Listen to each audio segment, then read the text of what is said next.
Testing. Okay. All right, sorry, Mr. Mullen. It would help if I would turn on the microphone before you trying to use it. So, yeah, that's my bad. Okay, but hopefully you can hear now good. All right, so if we can do products, we can also do quotients. And the quotient rule we have to be a little bit more careful with.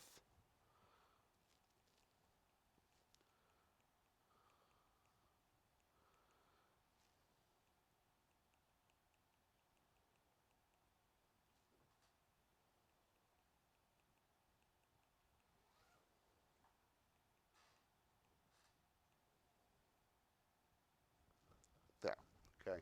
So here's how I like to remember this.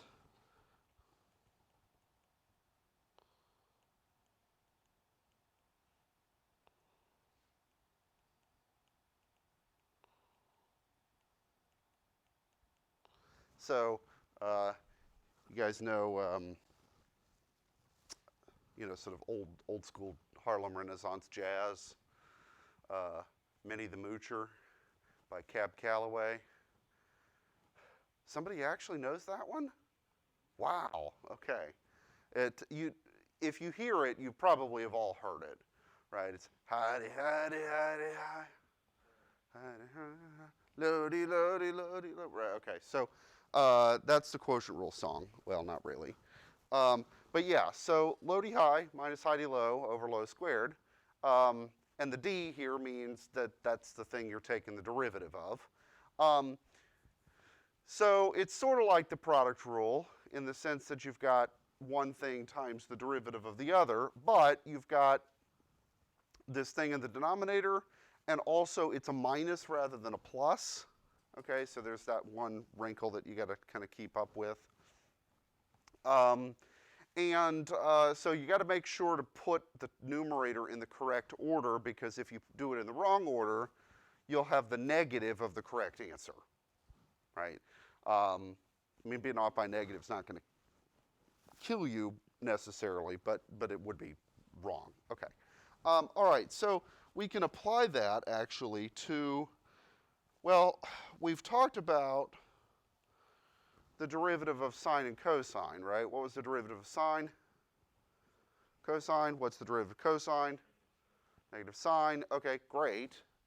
What's the derivative of tangent? Well, we don't know, do we? Okay. But how could I rewrite tangent so as to take advantage of the quotient rule? What is tangent? Sine over cosine. Okay, and now, having written it as a fraction, it's a quotient, therefore I can use the quotient rule. Okay, so run through the quotient rule with this, and then we will go ahead and simplify it. So what do we get? Low. Okay.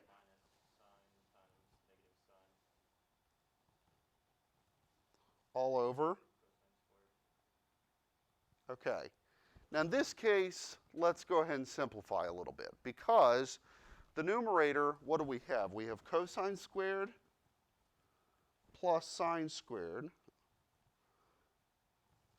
Okay, and this, obviously be careful with the negatives, right? Notice we've actually got a double negative, right? So that's why it turned plus. But if we think back to high school, what is sine squared plus cosine squared?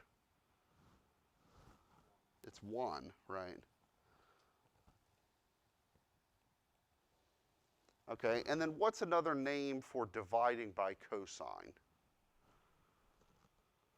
So 1 over cosine is the same as secant, and therefore 1 over cos squared is the same as secant squared. Okay. So, I mean, you could leave it as 1 over cosine squared, that's fine. But I think it's probably most convenient to just think of it as secant squared. Yeah, so, okay, so does that make sense? All right, now, we've got 3 other trig functions that we haven't dealt with. Okay, because if we did tangent, would this same idea work for cotangent? Okay, except what's cotangent? Okay, so it's backwards, right? Similarly, we have secant. And how am I going to think of secant to do this? 1 over cosine. I could also do cosecant, which is, I would think of it as 1 over sine. Okay, so what turns out to be the derivative of those guys? So,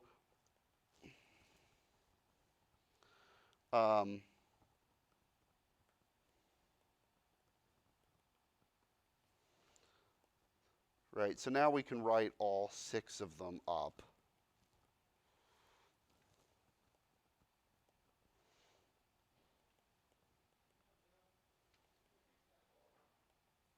Okay. And thou shalt commit these to memory.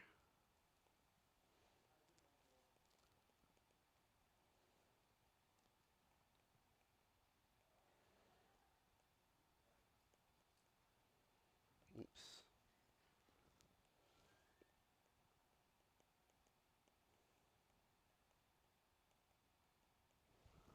Oh, and then, yep, that's all 6. Okay, got them all. Okay, so here's what it turns out to be when all's said and done. And this would be, kind of a good practice exercise, is to go through cotangent, secant, and cosecant and work them out and make sure you do, in fact, get this.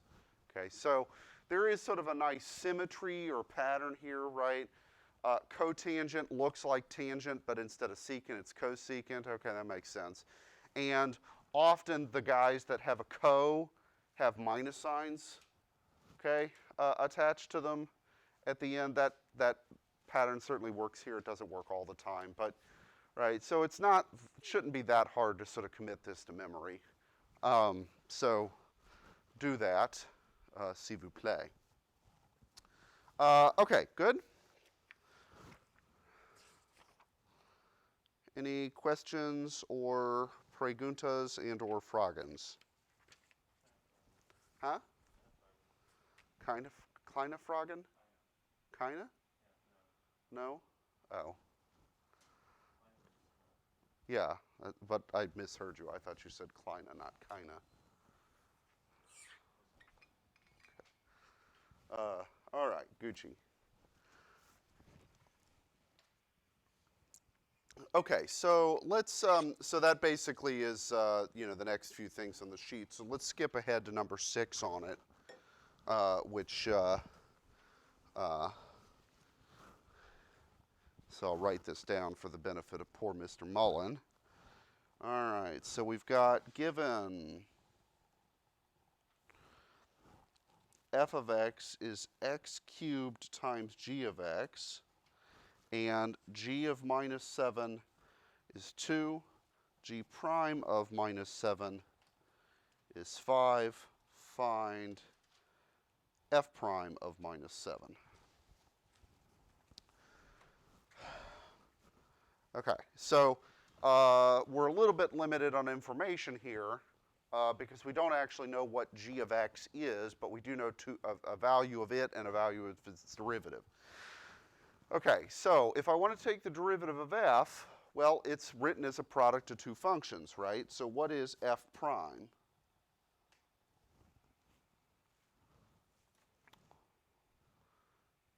So x cubed times g prime of x, whatever that is. Okay. And in this case, I can't do anything better than writing g prime of x because I don't know what g of x is. Okay, so we'll just leave it like that, plus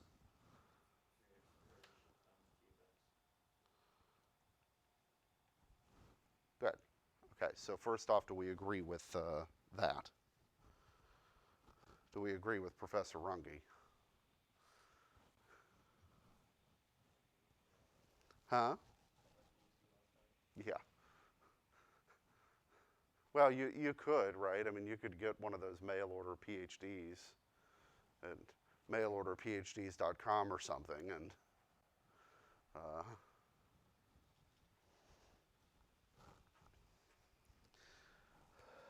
Okay, so that's f prime of x, and there's nothing better we can do with that, like I said, because we don't actually have the formula for g, right? It's just sort of a mystery.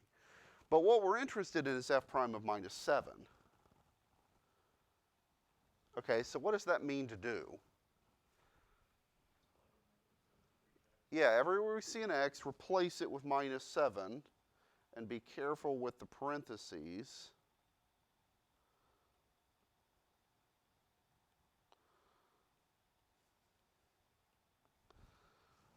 Okay, so I just substituted. And now at this point, do I know what g prime of minus 7 is, or g of minus 7? Those were both given, okay?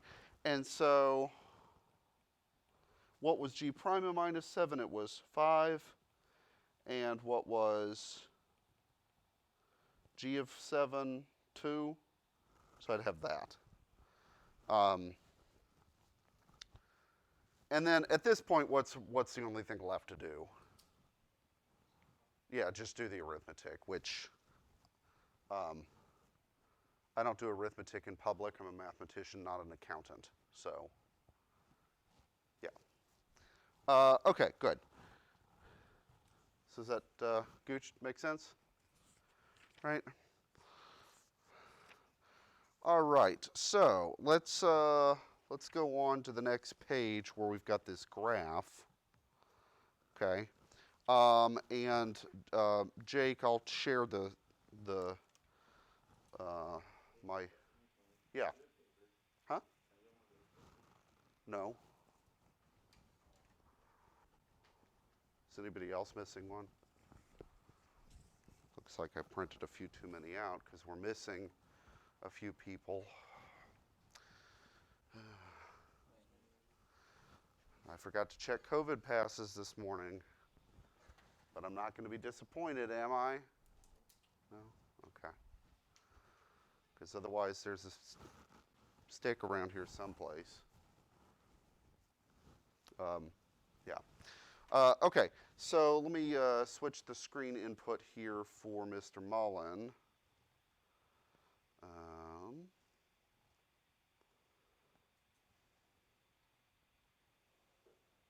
So you can see the graph.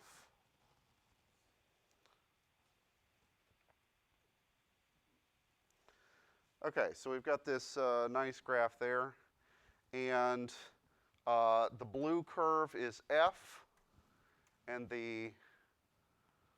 now why would they have done that? Is it just me, or is that kind of in an annoying location?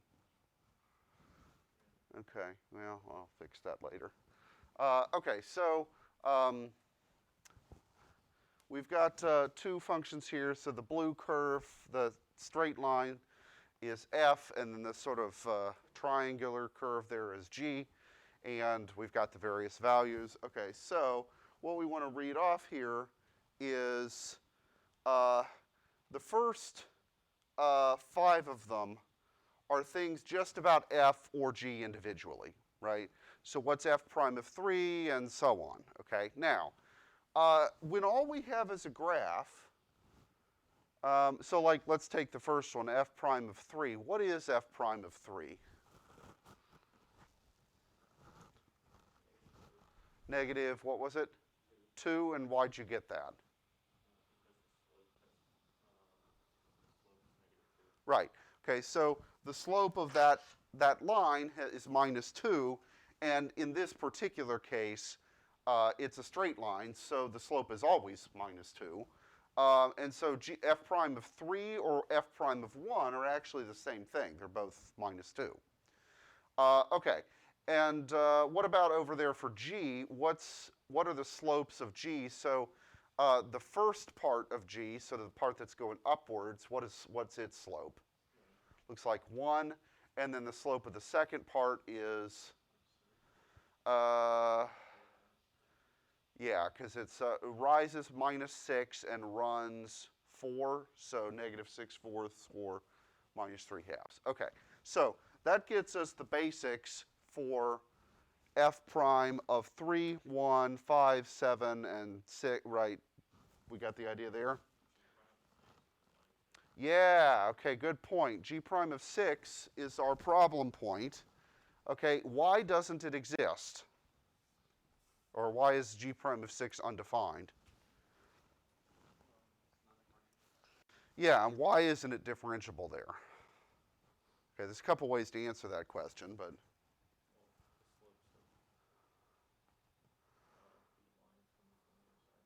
yeah, exactly. The slopes on either side don't match. Okay, so if we think about the how was the derivative defined? It was defined as the limit of the difference quotient.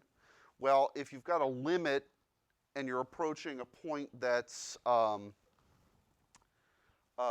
transition point on a piecewise defined function, which this certainly is, you might have issues. Okay, so you've got a point where we're doing a limit. Well, we need to do the limit from the left and we need to do the limit from the right, and those two things better agree. But they don't here because the limit from the left is one slope and the limit from the right is the other slope, and they ain't the same thing.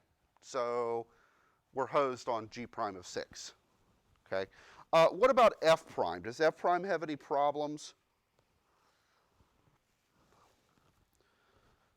Not on the given interval, with maybe a technical exception. What's F prime of 0? There's sort of two ways we could answer that. One would be, well, it's -2, just like all the other values, because that's the slope. The other would be to say, well, I don't know what the slope is coming in from the left, so I can't really answer that question, right? So if we want to be technical here, we would say that F prime of 0 actually is undefined because we don't have any information about what F looks like to the left of 0.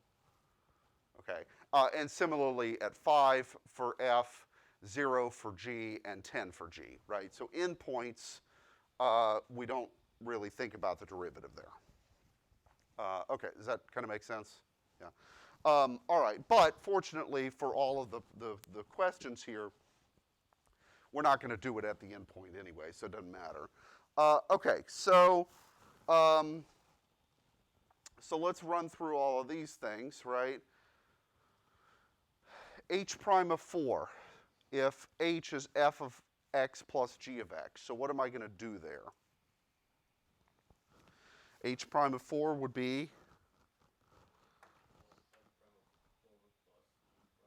yeah, whatever f prime of 4 is plus whatever g prime of 4 is. Okay. What is f prime of 4? Okay. What's g prime of 4? Okay, so it'd be -2 plus 1 is -1. Okay, so does that make sense?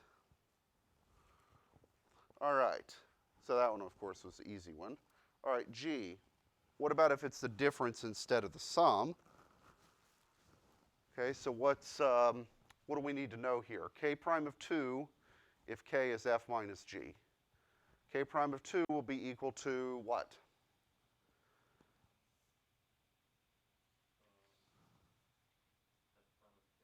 Minus, right, f prime of 2 minus g prime of 2. Okay, and then we just have to read off those numbers from the graph. Okay, so is that okay? All right, so what's the trap then on hi and j? It's a trap. Yeah, if you don't use the product and quotient rule, then you've fallen for the trap. Okay? Now, let's contrast here I and j, because what's the difference there? I'm sorry? I'm sorry, I and j, not h and I. Yeah, okay, so, I mean, yeah, Ian, what you said is right about h and I. Did I say, I meant I and j, okay, so, that's okay, you haven't had coffee yet. The sweet nectar of, yeah. Okay, so what's the difference between I and j? Who's the numerator, who's the denominator, okay? And that could radically change things, right? So just be careful about the order, I guess, is the moral of the story. All right, and then K and L here, like looking at K, do I need to use the product rule in part K? I mean, I could, right? Because I do have a product of two functions, as one of them happens to be a constant.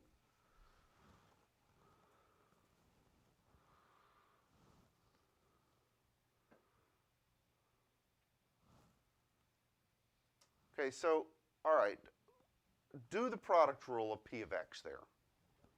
Well, you don't need to, but do it anyway. Okay? And we'll, in doing so, you'll see why you don't need to. Does that make sense? Yeah? Humor me. Okay.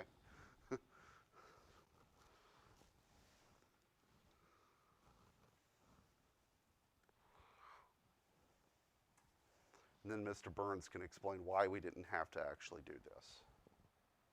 But we're doing it anyway, because I said so. Where's your iPad? No. The sheet, then you do it there? Yeah.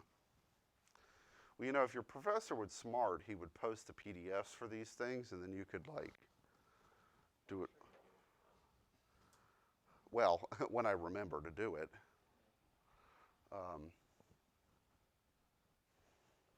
Okay, so, Mr. Burns, why don't you actually have to use the product rule for part K? Yeah. Yeah, exactly. So if there's a constant, you just multiply by the constant, right? So the derivative of 4g of x is 4 times g prime of x, right? And the reason is because if I did the product rule, the other half of the product rule would be to add g of x times the derivative of 4.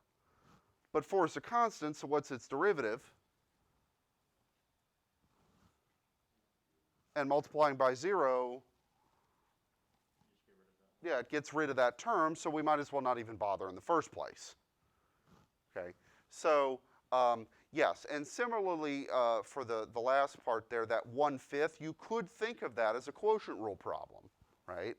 You could think of it as, oh, I'm going to think of it, or sorry, I'm being repetitive. F over 5, do the quotient rule, but it's not necessary in this case because 1/5 is a constant. Okay, right. All right, good. It's worth pointing out that even Leibniz himself, who was one of the two people that basically developed the beginnings of what we would call modern calculus, he, at the first attempt, did himself mess up the product rule.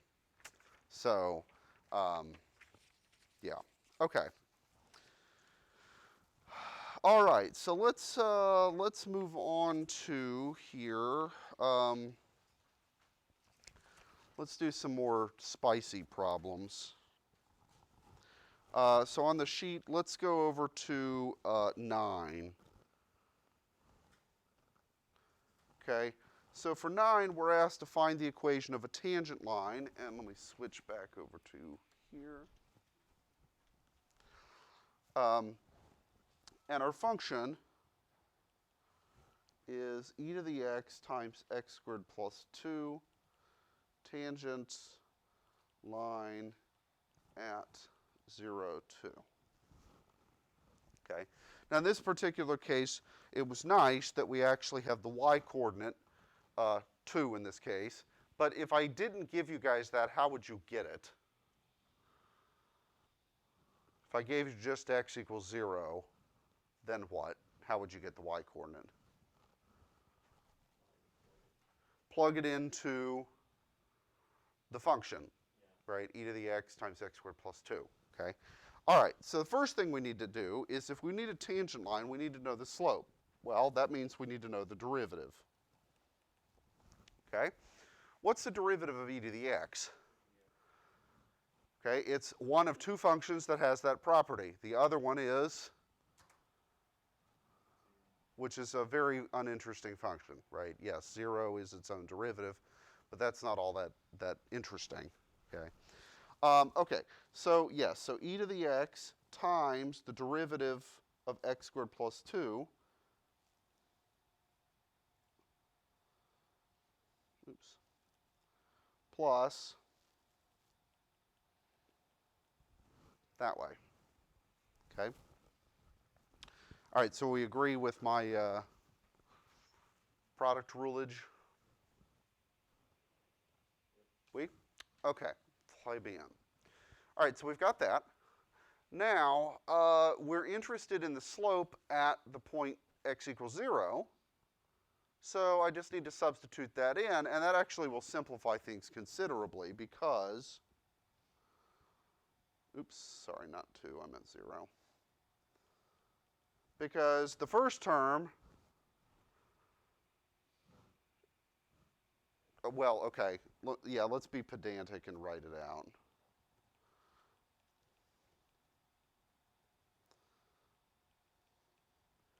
So yes, you're correct, of course, what's e to the 0, but did it actually matter there?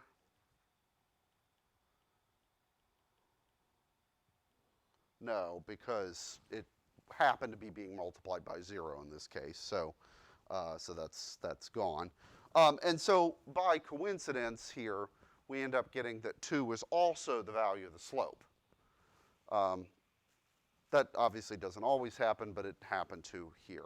Okay, so what's our equation? What's our general form for writing the equation of tangent lines? Where do we start?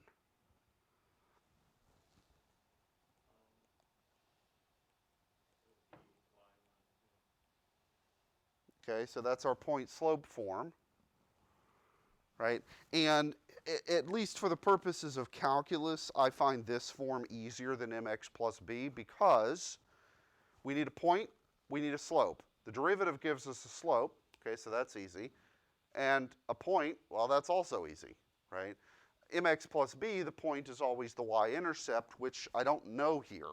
And frankly, I don't care what it is. Okay, so in our particular case, it would be this, right? Would be our equation. Okay, y minus 2 is 2 times x minus 0. And if we want to simplify that and put it in mx plus b form, we certainly can. And then let's just graph it just to sort of double check that we haven't messed it up.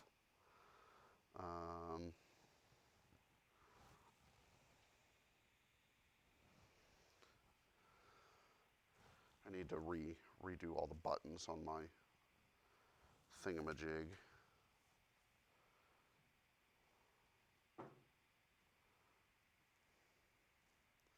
All right, so let's graph it and make sure that this all looks Gucci.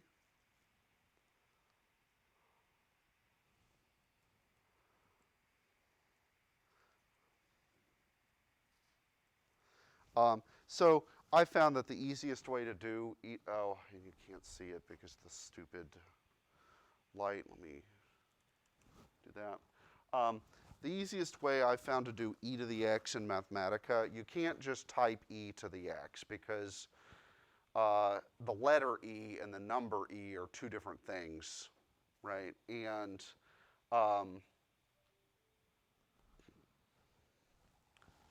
the here,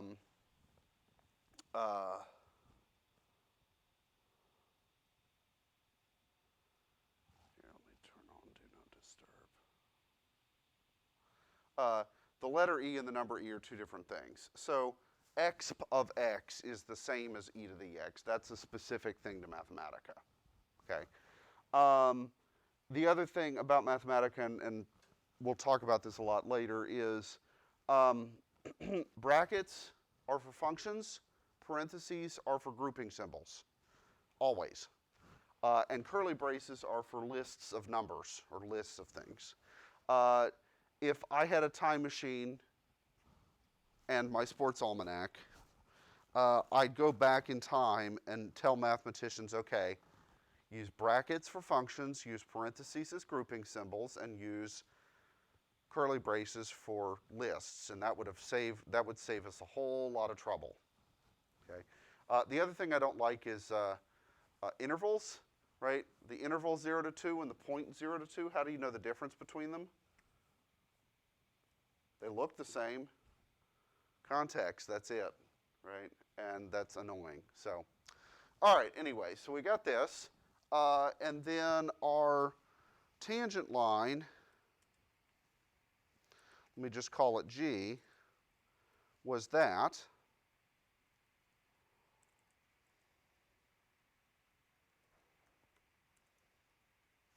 And we were interested at x equals 0, so let me kind of do something that has that kind of in the middle. And,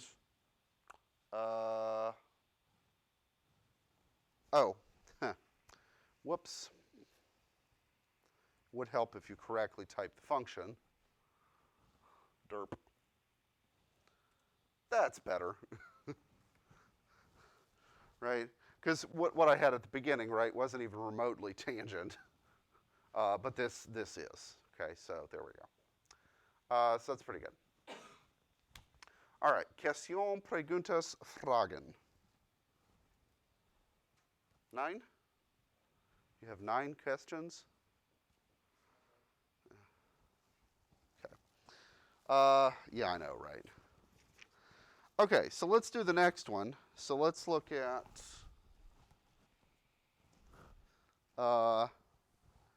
f of x is x over x squared plus 1.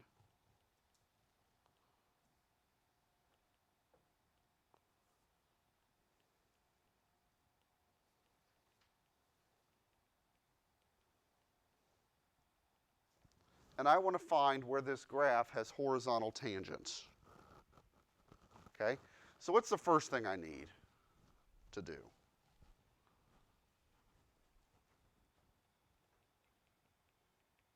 Need the derivative. Okay, so take a minute and crunch through the quotient rule. S'il vous plaît.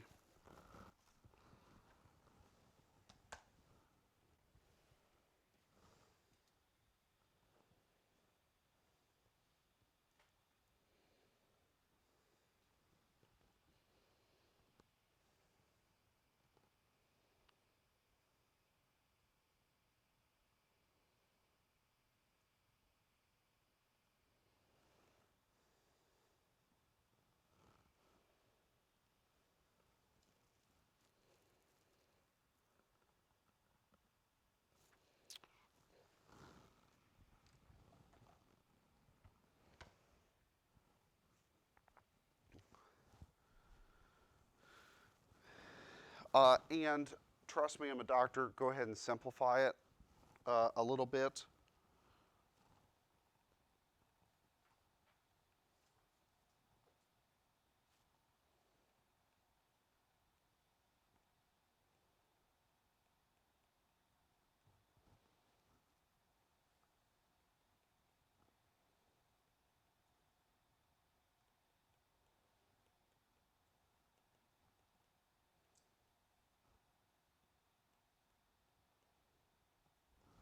Okay, so did you guys get this? Yeah? Okay, now in this case, we can't really simplify that much well, actually we could, right?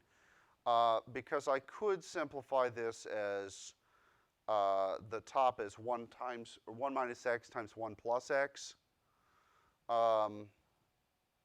But could I cancel the 1 plus x with the denominator, or does the denominator factor? Nope. Okay, so this is the best that we can do in this case. All right, now, what are we interested in? We're interested in yeah. Why? Yeah, okay, so we want to know when the slope of the tangent line is 0, right? Well, the slope of the tangent line is 0 whenever the derivative is 0. Now, in this case, our derivative function is a fraction. When can a fraction equal 0? Or when does that happen? Only when the top's equal to 0. Okay, so in this case, I could care less about the denominator because we're worrying about 0. Now, what would happen if the denominator was 0? What would that tell us? Yeah, the slopes don't exist, or another way to say that is that's where the tangent lines would be vertical instead of horizontal. Okay. In this particular case, does the denominator ever equal 0? No. In fact, what's the smallest value that the denominator ever takes on? 1, because it's x squared plus 1, right? So x squared is 0 or bigger always, and therefore plus 1 is 1 or bigger always. Okay, so if I want to know horizontal tangents,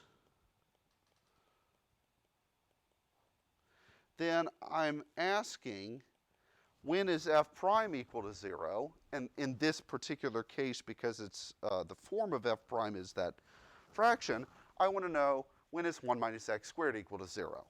Okay, and when does that occur? Or, yeah. Okay, and good rule of thumb here, fundamental theorem of algebra, if you've got a quadratic equation, how many solutions do there have to be? There have to be 2 if you include imaginaries as solutions and repeated ones as solutions. Okay? But if you find one real one, there has to be a second real one, because if they're imaginary, how do the imaginary ones come? They always come in conjugate pairs. You guys remember that? No? Okay. So in particular, what it means is a cubic equation always has at least one real root. Because if it had imaginaries, they come in pairs, and pairs are multiples of 2, and odd numbers have an extra after the multiple of 2. Right? Okay, but in any case, that's what we get here, plus and minus 1. All right, so let's graph that one and see if it looks reasonable. All right, so what was my original function? X over x squared plus 1. Okay, and then I'm going to, well, okay. Have I come up with the equations of the tangent lines yet? No, all I know is what x value the horizontal ones happen at. So let's just graph this from minus 2 to 2 to kind of see what the shape is. And does that look reasonable that at x equals 1 and minus 1, we have horizontal tangents? Yeah, it looks reasonable. Okay. What are the equations for those tangents? Well, what's the equation for this one going to be? Y equals something, right? Whatever the coordinate of that point is. And then same thing over here on the negative side. Okay, so if we want the equation, well, I just need to plug in 1 and minus 1 to both of these guys. And what do I get if I plug in 1 or minus 1 to the original?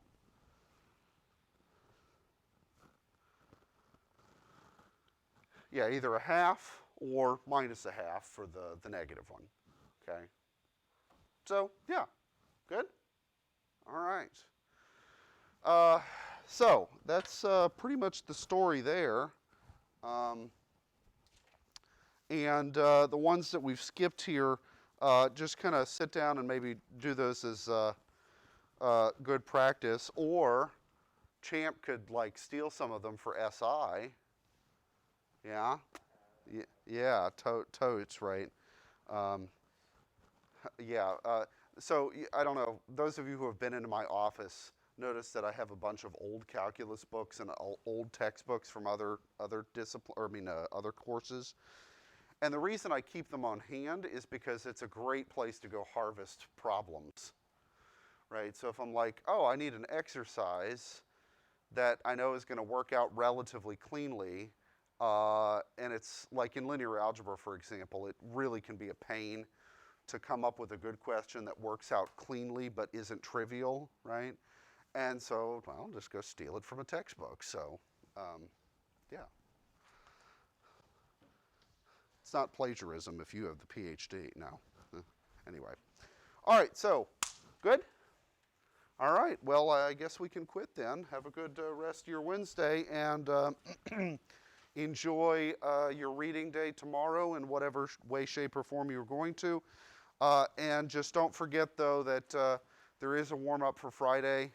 And if you want to do zero work tomorrow, that lamentably means you have to do the warm-up tonight. But you guys are adults, so you can make your choices. All right, see you guys Friday.